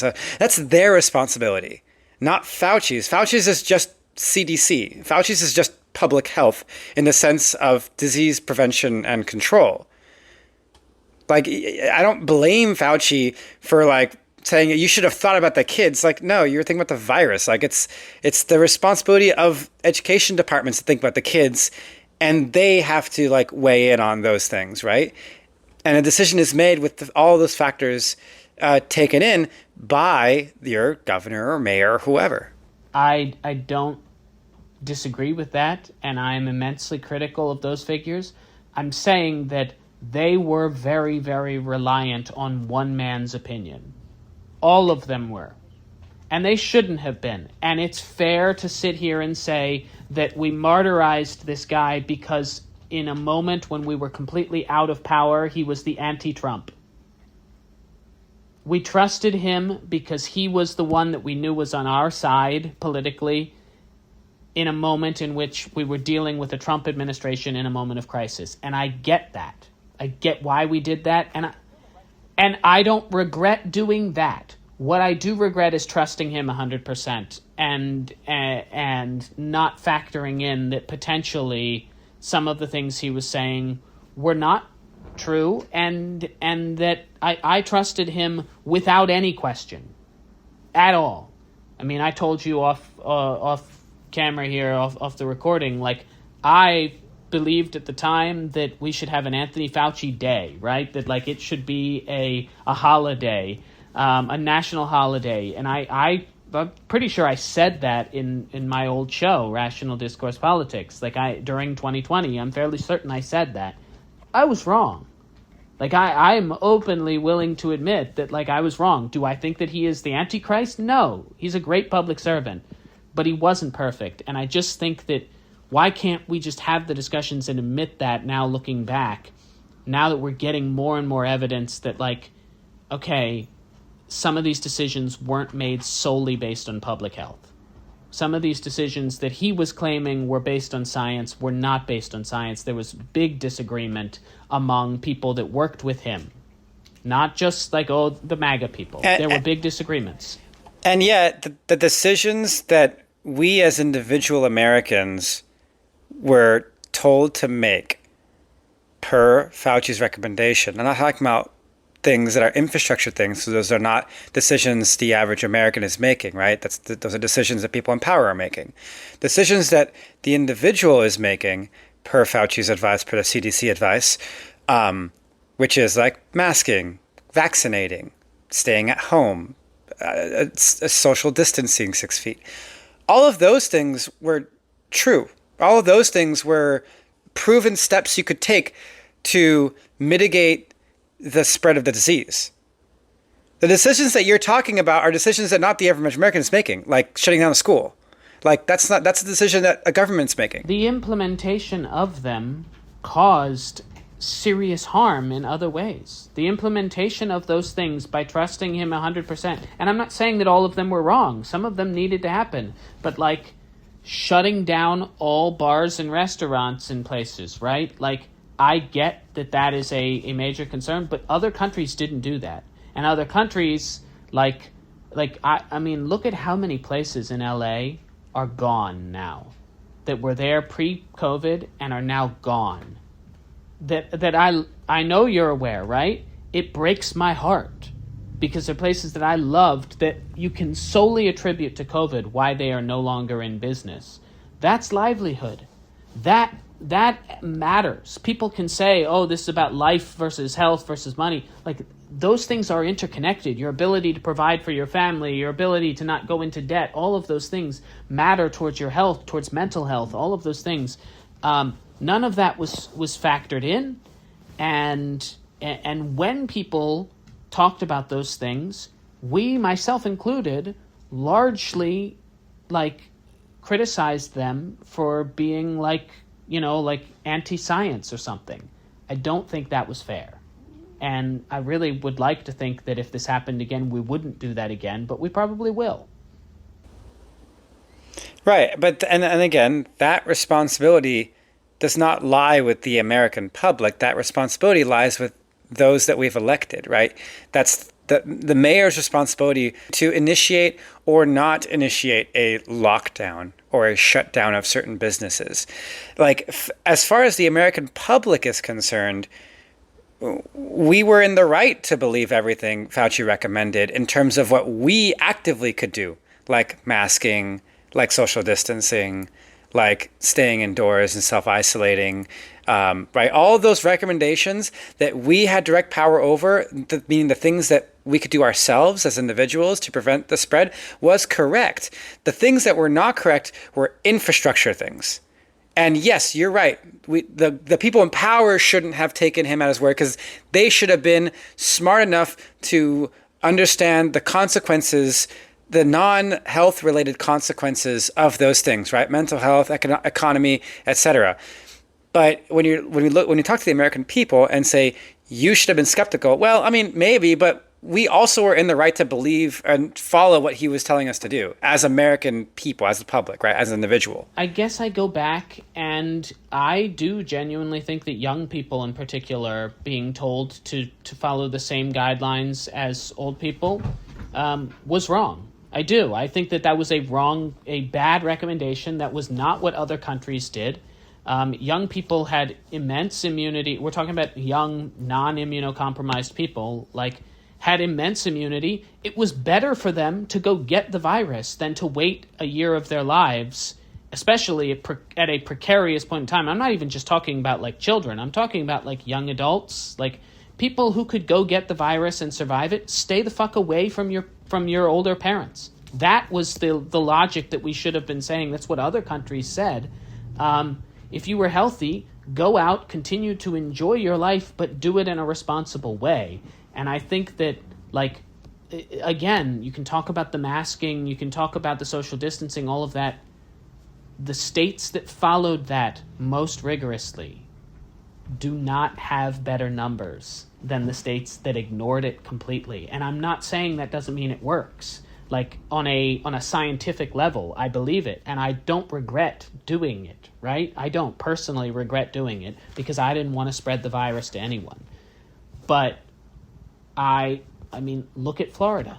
Again, look at Florida. How do they have a lower death rate in 2020 and lower case rate? All of that, hospitals did better. All of this in spite of all the reasons why they should have probably had a worse situation than a state like California or New York. And they did basically nothing to counteract the virus. Look at Phoenix. I remember coming from LA to Phoenix, and Phoenix people, I remember driving by a Chili's, and there were hundreds of people in a Chili's, packed in Chili's in September of 2020, and me going, what the fuck are these people doing? Why is it worth trying to die to go to Chili's? And I still don't understand that, right? I still to this day don't get it. But that's just it, right? Is that we didn't know if it was going to kill you or not. And the reality is, and I know you said earlier, oh, if you're young, then just go get it. Who cares? And yes, maybe some extraordinarily high percentage of COVID variants would not harm an able-bodied person, right? A healthy, able-bodied person. But there were versions of COVID that existed from the beginning that could irreparably harm able-bodied people. And we did not know if you, as an able-bodied person, if you got COVID, if you were going to get the bad COVID or literally we were calling it bad COVID or good COVID. And I've seen the variety of COVIDs in a swath of people that I personally know. I've known people who got COVID and never knew about it, right? You do too. We talked about this. I've gotten COVID and it felt like a very minor cold, my wife got COVID. Hers was a little bit worse, but still within that cold territory, right? I had friends who had the worst fever of their life, and that was COVID. I had people, again, these are all roughly the same age. I'm talking within the difference of maybe 10 to 15 years of age, right? All able-bodied, right? Between 20 and 45 or something. I knew people who got COVID and it permanently removed their sense of smell. Like, to this day, have complications from that one time they had COVID. And they all got COVID within the same like year or so. So like, there was no guarantee you were going to get good COVID, bad COVID, medium COVID. And so like, I don't know, when you say like, able-bodied, just go and live your life. Yeah, they may have said that, and maybe they got lucky and that worked out for them. Or maybe it just worked out for most of them, and they just didn't care about the small percentage that followed that advice and got super bad COVID. But like, you know, there comes a point where it's like, at some point, making that advice is unintentionally sacrificing the health of some, albeit small percentage of people who will take that advice, contract COVID, and it possibly being bad COVID, and then them having lifelong issues because they got it. I agree that is a sad reality of a virus. Looking back at it, and I had a terrible case of COVID my first time, and I had it after after having 2 shots, right? I had a terrible case of it. Yeah, I had mine after vaccine too. I never got COVID before it. I got it after. I had a terrible case with it. It sucked. It wasn't hospitalization level, but it was bad, right? And I'm so glad that I got vaccinated beforehand and all of that. And there is a possibility I may have had it before then, during, like, at the early phase of the pandemic. I'll never know, right? But let's just look at the other countries that did this again, where like. And look at the numbers. Like, the defining thing that we don't talk about enough is that what was the primary difference between how bad your case of COVID was, Tyler? Age and demographic. It's weight. It's weight. Ah. Are you overweight? And if you are overweight, if you are unhealthy, and we don't like to talk about this again, but if you are overweight and unhealthy, you were far more likely to have severe COVID and die from COVID. And right. To be fair, it's the same with most illnesses. With most illnesses, of course. Unhealthy, or if you're unhealthy by some regard, you're going to get a really bad flu. We probably should have talked about that more, right? Like, if the goal was treating COVID, couldn't we have talked more about, like, hey, while we don't have a vaccine, the thing you can do to best prepare yourself for COVID is to work on yourself, is not to sit in your home and drink wine endlessly, as I did. Like, it is not to do any of that. It is to get yourself in better shape, to actively get yourself in better physical condition, because that is the reason why the United States had significantly higher rates than places that had no hospitalization, none of that. Like, look at Africa. We were all concerned that Africa was going to have these, like, terrible rates because their health infrastructure is bad. Like, nope. They survived at ridiculous rates, even though the spread was everywhere because of health. And that's the big difference. And that's where I do wish that public health officials had been honest enough to say that. Like, not just like, okay, how do you avoid spreading it and giving it to people? How about, how do you make yourself more prepared for if and when you get it? Because that's the number one distinguishing factor between whether you died or whether you didn't, was what was your health status. And some of that, again, I this is not me trying to fat shame people. Like I've been overweight in my life. I was overweight then, like during that period. Part of the reason why I suspect my case was harder was because it was close to my heaviest I've ever been and unhealthiest I've ever been, was when I got COVID that time, right? So that's where I get irritated, in that we continue to overlook like some of the obvious factors of what we could have done better. And so it feels like if we were actually addressing the things that we could do to try and stop death, that probably should have been brought up, right? I agree. I think not to pivot, but I think that can be a longer conversation over our reliance and the chokehold that like the fast food industry and other such lobbyist groups have on like the American government. Other lobbyist groups by cigarettes and vapes and all the stuff that makes us, unhealthy, whether it be by weight or general habits. Like a lot of it goes back to lobbying, but lobbying by special interest groups that do not have our health in mind. But you're right. I mean, I agree. I think we really do need to take more of a proactive approach to deal with that. It's the only thing I agree with RFK Jr. on. I think we both said that before, is that like his like odd obsession. I say odd, it makes sense, right? But his like 100% crazy obsession on what do you say, like waging war on fat kids or whatever it was. Like, oh God, it's terrible. Like that statement, that quote in its entirety was awful and disgusting.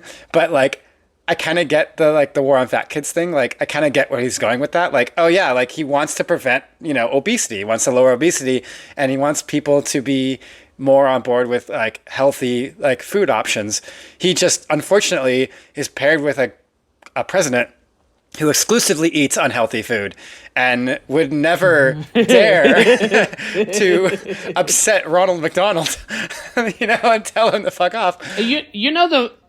The funniest thing about that to me is like, who prior to RFK was obsessed with pushing initiatives about healthy kids? Who? Michelle Obama. Oh, yeah. And she was skewered by the right for it. And now RFK Jr. is skewered she by was the skewered left by the for right it. Now, because she was a black woman, but yeah. Exactly, she was. The difference being, of course, that RFK Jr. also doesn't believe in vaccines and a whole bunch of other bullshit. Like, he's not a health professional, right? But you and I agree, like, the obesity epidemic in this country is a huge problem. And it was a huge problem in COVID, and it's a huge problem especially among children. Like, that's really concerning, and we do need to address it. And it, I would not use the language that he used. I think that's really cruel. But yeah, that's where this is where the skepticism. I'm not this person that's like, oh, I'm skeptical of doctors. I listen to what doctors tell me, right? Like, that doesn't mean I believe them 100%. If I did, like, I would be ignoring all the women in my life who constantly tell me about how doctors ignore their symptoms, et cetera, like, and things go undiagnosed. Like, the statistics among black and indigenous people of color in this country are insane, right? Like, that's where I have issues and where I believe in a level of healthy skepticism of health officials and doctors and whatnot. But in general, I support it. And I don't want to sound like I'm the anti-science person here. I just, in hindsight, I feel like there's lessons to be learned from COVID. And some of them include in my opinion, the fact that we had a lot of groupthink. We deferred and didn't think collectively always about like what the potential consequences could be.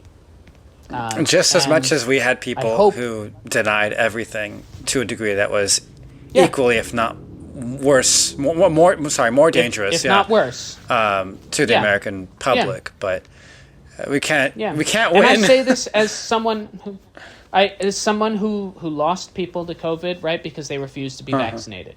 My best friend's dad refused to be vaccinated. It's a person of color. Didn't believe it, had skepticism over it. The whole rest of the family got vaccinated. He refused, and he died 2 weeks after Christmas, right? Like, very abruptly from COVID. And that crushes me. And it crushes me to this day that was a senseless, needless death. But I also understand that, like, mandating him to get a vaccine was not going to change that death. That was not going to make him take it. That was only going to make him be more skeptical, and it did make him more skeptical and more resolved to not take it. And he wasn't, for the record, not some MAGA person, right? Like, very much the opposite. That crushes me, but it is a reality of the situation that we have to understand. And I think looking at the mistakes that we made, transparency is going to be critical from from public health figures going forward. There cannot be this level of secrecy of like, this is where we came up with these statistics and this is the information we're giving you. That is not going to work anymore. This is not the 1930s. We're not fighting polio. We're not fighting Spanish flu in the early part of the 20th century. It's a different era, and COVID taught us that.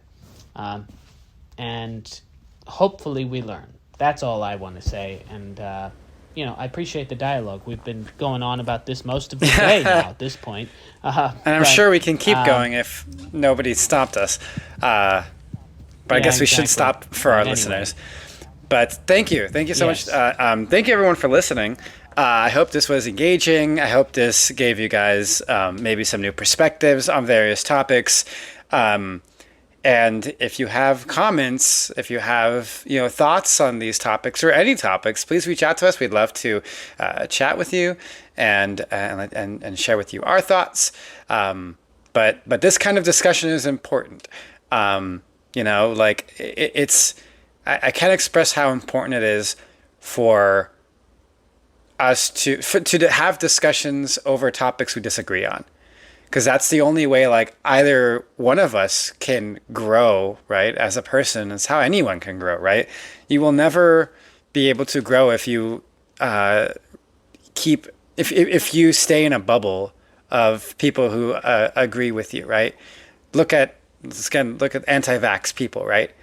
Like, they're never going to learn the importance of vaccinations because they're going to surround themselves by people who just feed this like conspiracy that like they have autism, that they're like, injecting microchips, that they're just generally bad for you and for babies. We saw this happened today or yesterday, that Trump made an executive order now regarding the vaccinations of babies now, saying that they're not to be vaccinated with all the typical shots at birth. And I'm like, that is objectively terrible for public health. Horrible. And with no evidence, with no scientific way, and in fact it goes against the science. I'm glad I had my kid already, because holy crap, I would be livid if I was told that they were forced to not vaccinate my kid with the recommended vaccinations because the president said so. How horrible would that be, right? It's a scary time, but it's kind of one of those things where it's like, that exists because people refuse to like have discussions with, group people that they disagree with, right? And exposing their minds and their opinions to counterpositions. So explore counter positions, right? Talk to people you disagree with. You might not get anything from it. Maybe they will, or maybe you will.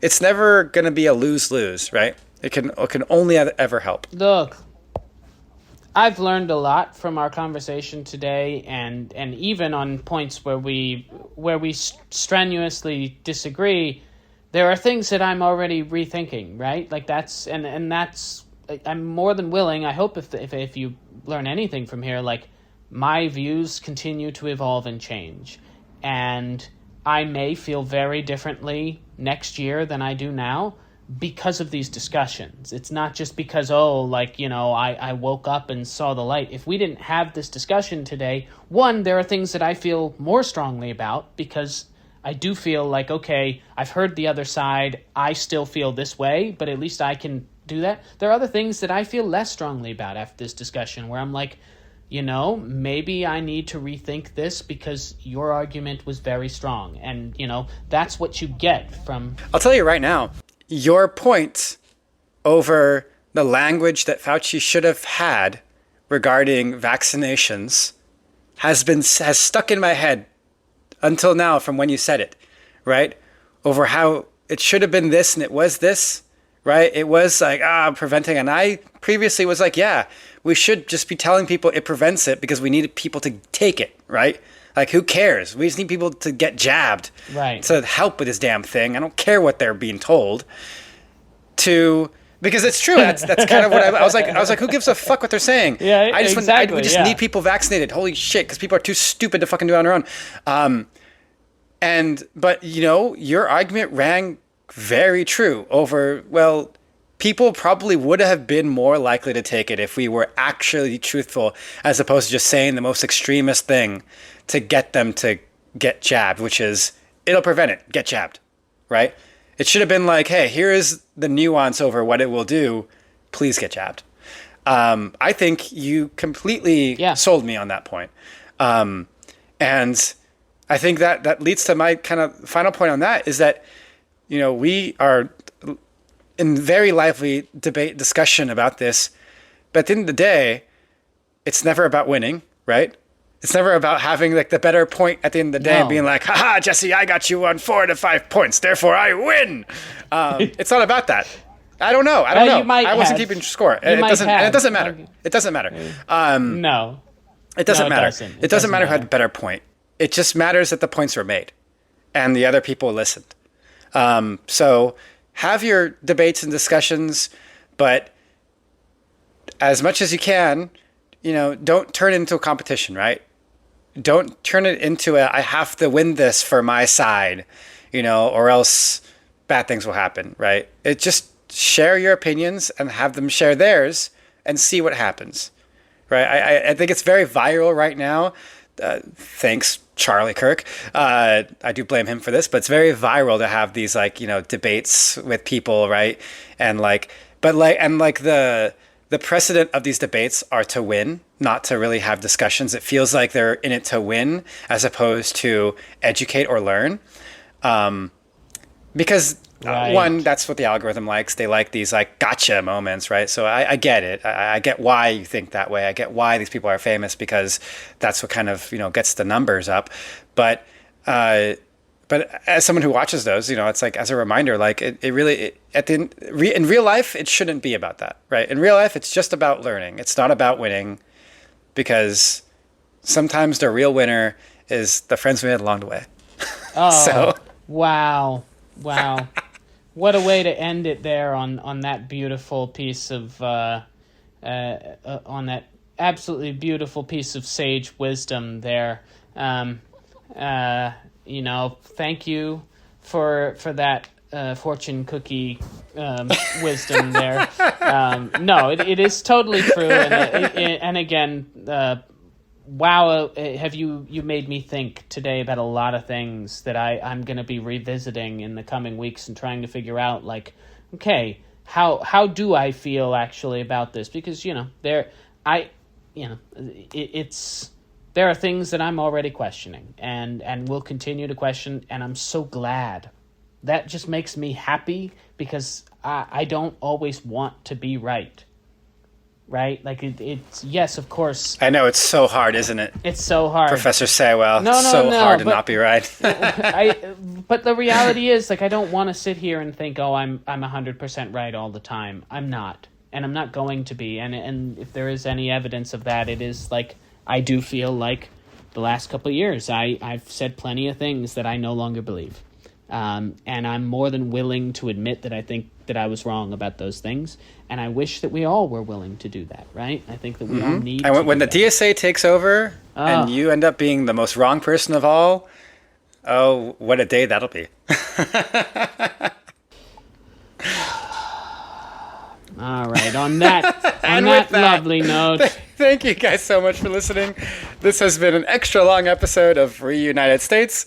As always, from Los Angeles, California, my name is Tyler Eric. And from Manchester, New Hampshire, with my puppy Cedric, my name is Jesse Saywell. And this has been Reunited States. When the whole world has got you down, and there's no one else around, turn that frown right upside down.